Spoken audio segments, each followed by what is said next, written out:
Да, ние ја најавивме нашата утринска тема и рековме дека ќе ја посветиме оваа тема на децата, односно развојот на децата или она што се вели рана интервенција, доколку и самите родители кои што најчесто забележуваат дека можеби постојат некои отстапки во развојот на своето дете, треба да реагираат и да бидат во консултација со дефектолози или специјални едукатори и рехабилитатори. Ние во продолжение се разбира зборуваме на оваа тема токму со специјален едукатор и рехабилитатор Ивона Трајковска. Ја имаме на Skype и имаме едно онлайн интервју денес во утринската програма,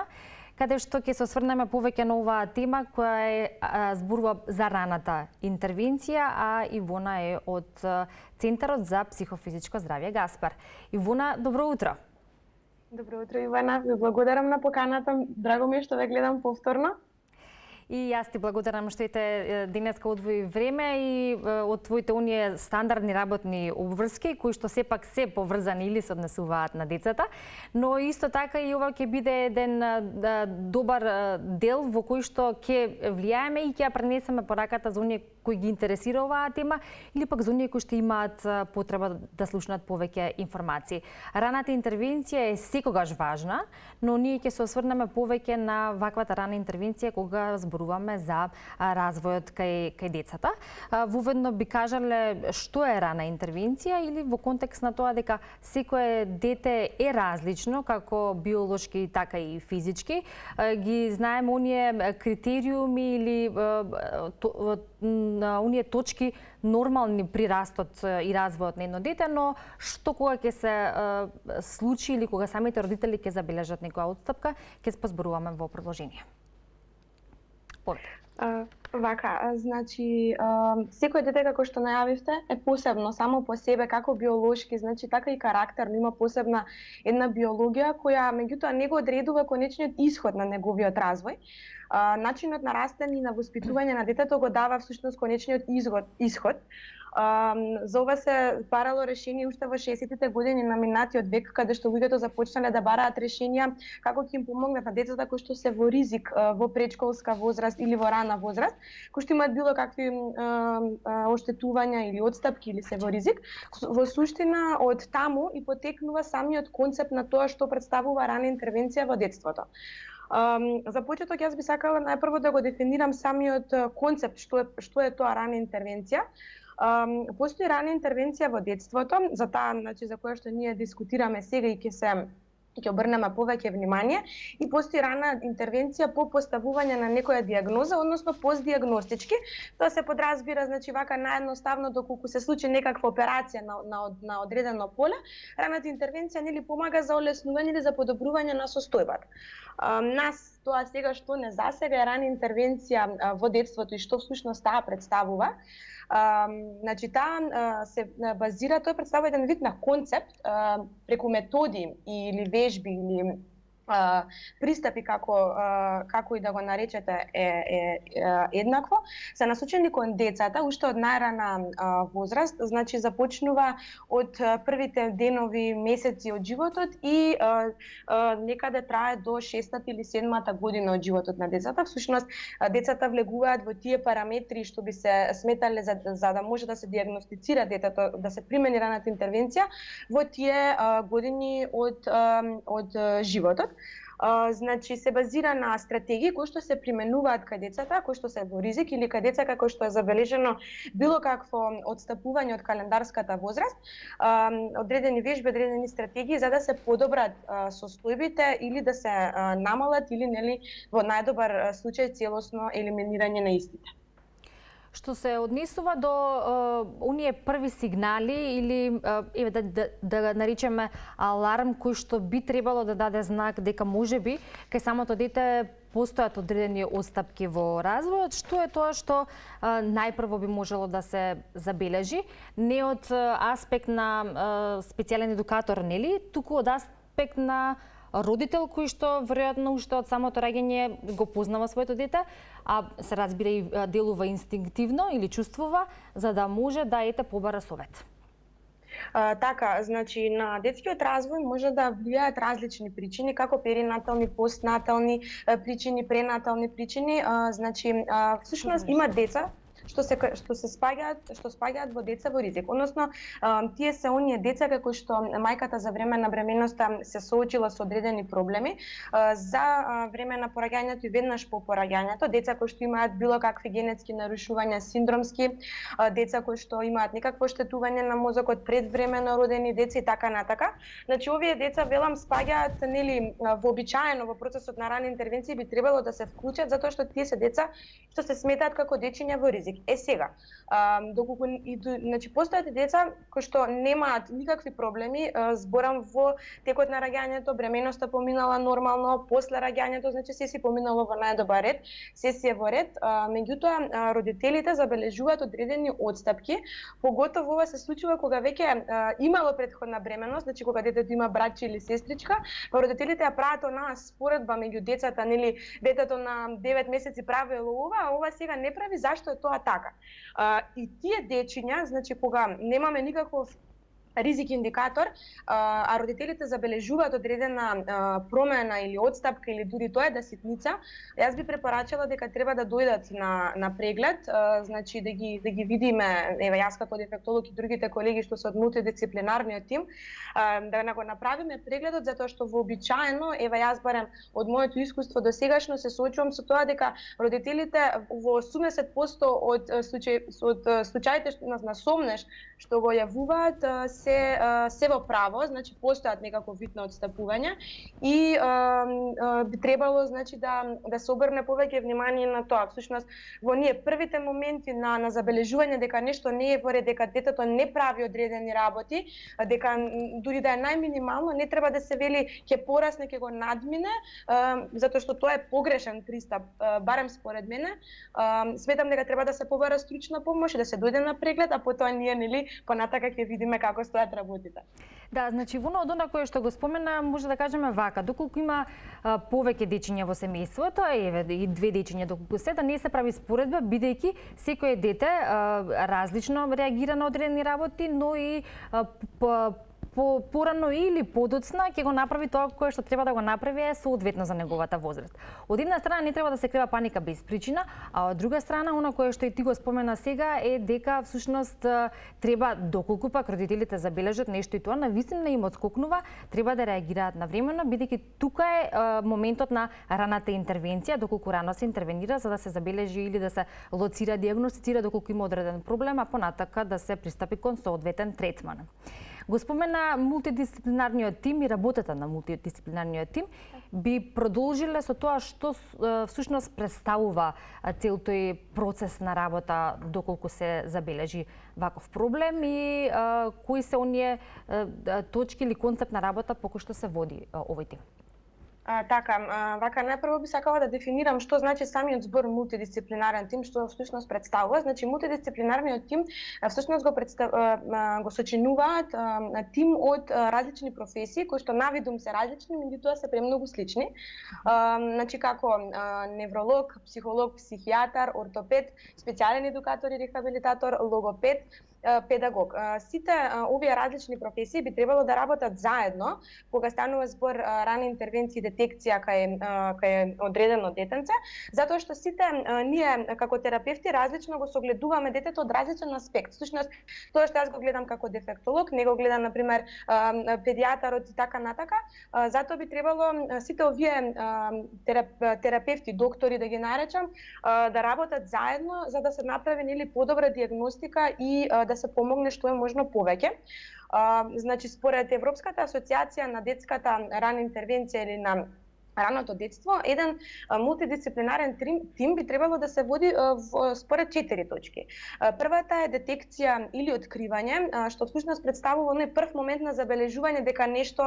можеби не е во ред, но не и дијагноза. Веќе вториот представува дијагностика, тука се дава нели оноа мислење, наоти што понатака и дијагнозата се воспоставува, каде е отстапувањето,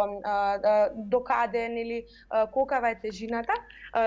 Под трета точка би ја кажала вежбање, односно применување на методи. Тука всушност е веќе и мојата работа, веќе навлегуваме во моето поле. Мислам, тоа е некако највеќе на што Јас како дефектолог сум фокусирана применување значи на различни вежби или активности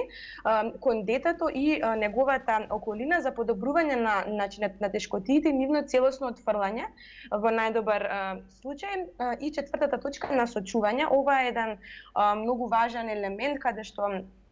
сите терапевти би требало да ги насочат родителите со светот на насочување нели кон родителот и кон најблиската околина на детето, затоа што всушност тоа представува и клучот на целата оваа работа, затоа што колку јас да работам со едно дете како дефектолог, како специјален едукатор и рехабилитатор, доколку тоа детенце не продолжи со истите вежби дома или нема домашна задача или не родителите не работат дома, практично ние цело време ќе се враќаме назад или ќе стоиме во место и нема да се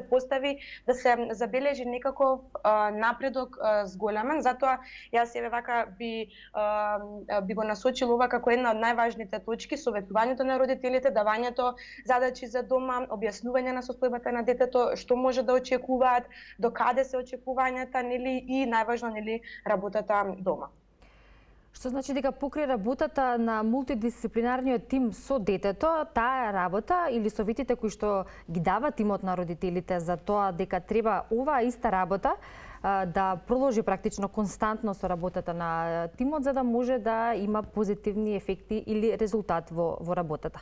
Би се задржила повеќе на овие 4 точки кои што ги споменавме, а тоа беа детекција или откривање, па потоа диагностика, вежбањето, која што е твој домен, твоја сфера, и насочување. Најпрво се врши детекција или откривање, веројатно тоа е оној дел каде што се наблюдува детето за да може да се утврди дали постои отстапка и потоа доколку постои отстапка се префрлуваме на втората точка која што е диагноза. Откако ќе се диагностицира следуваат вежбите и тука би можело да кажеме што или кои се вежбите и методите кои што најчесто се практикуваат кај овие деца како што се забележува одредени отстапки во самиот развој. Значи децата, самите дечиња, значи од 0 до 6 или до 7 годишна возраст, влегуваат во одредени параметри, значи параметри на однесување, значи на моторен развој, на социоемоционален, говорен, психомоторен, бихевиорален.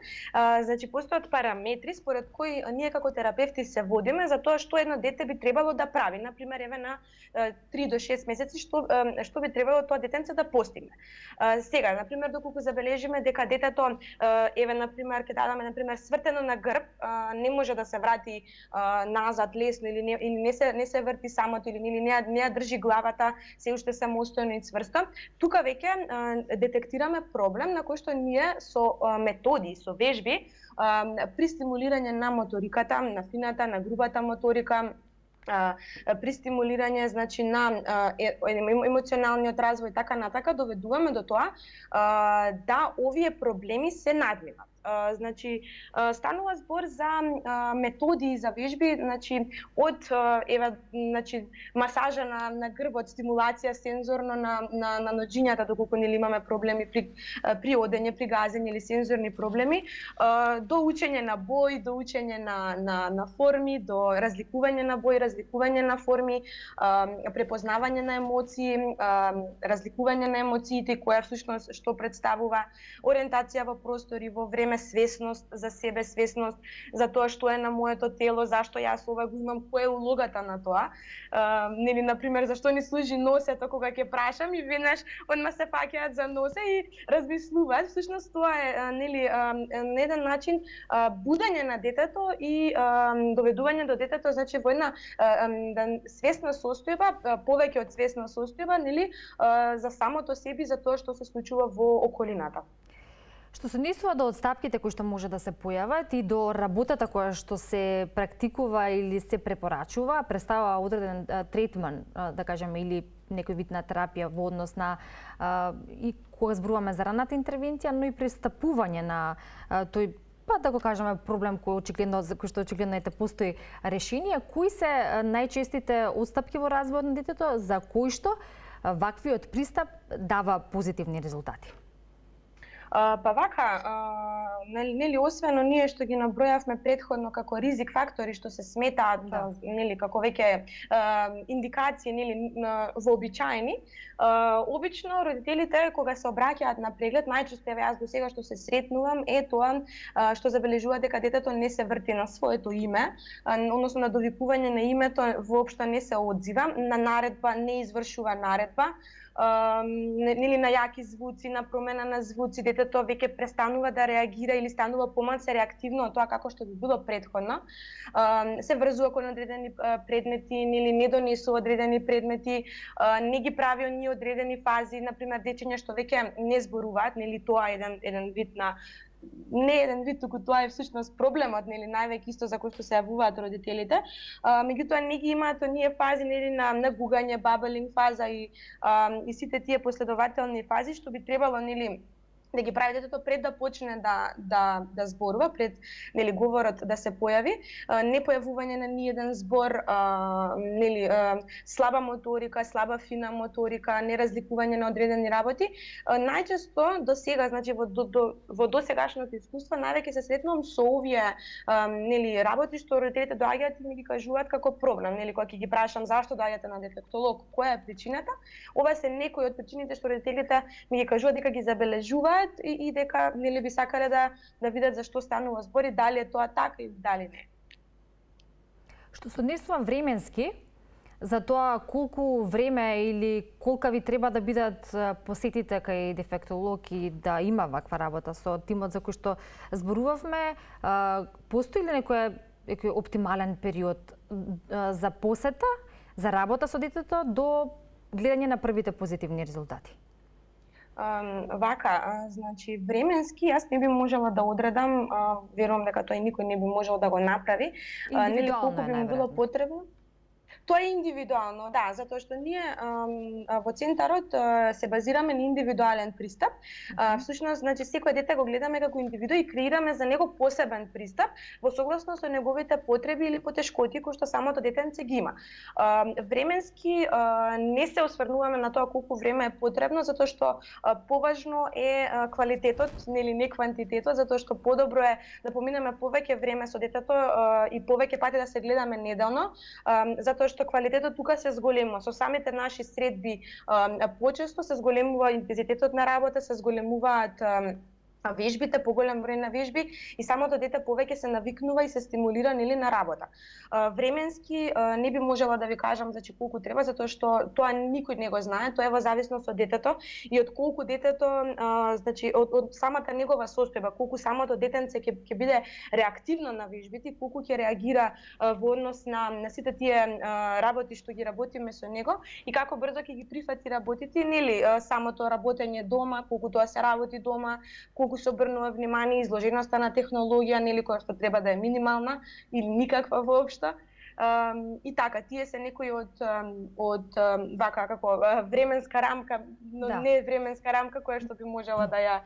издвојам. Така.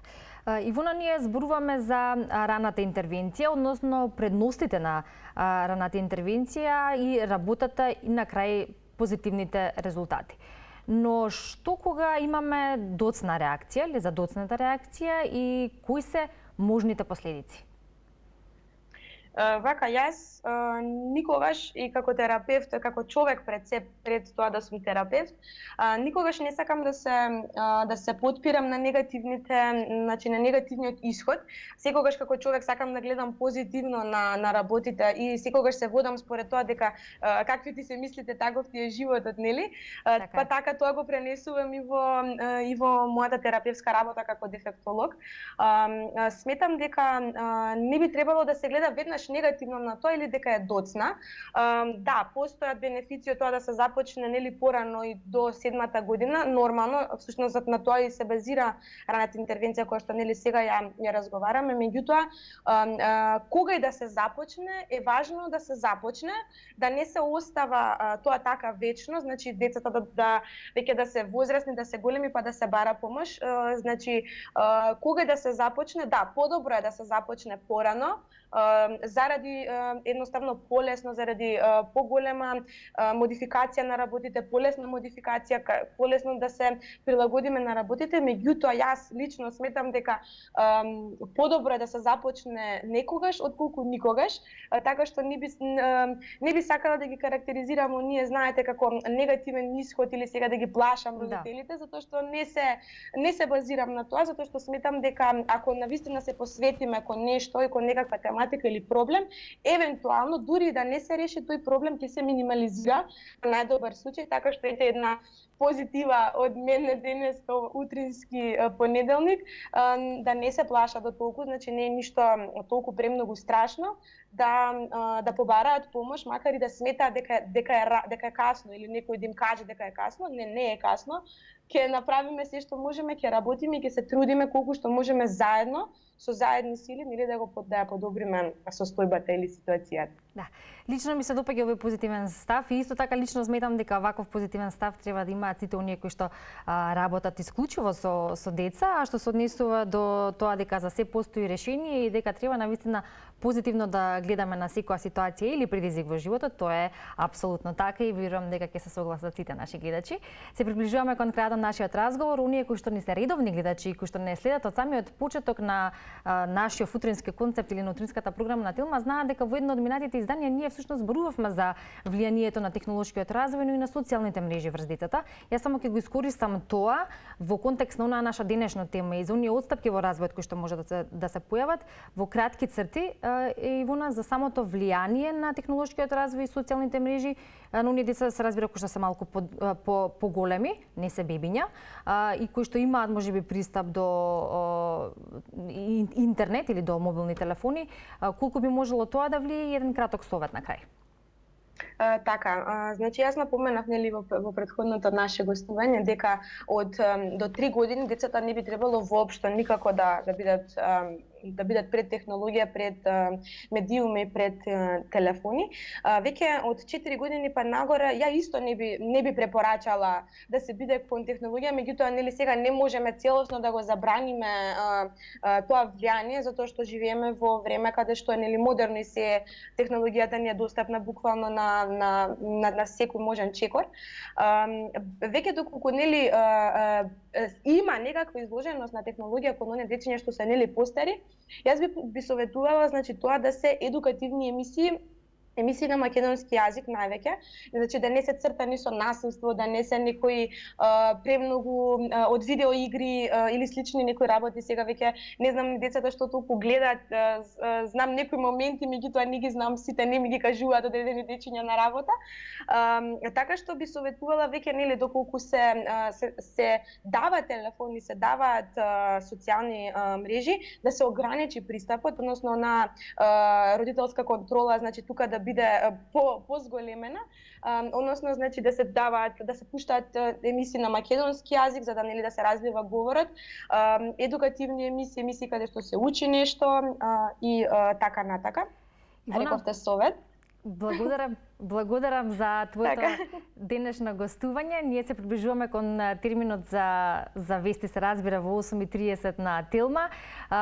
И како и тогаш, така и сега се благодарам за овие совети кои што ги давате од Гаспар, Центарот за психофизичко здравје. Нашата соработка и понатаму продолжува се со цел да нели ги испраќаме тие совети, препораки и сите оние важни информации кои што треба да ги знаат нашите гледачи на различни теми, така што верувам дека ќе се видиме во следна прилика. Поздрав до тебе.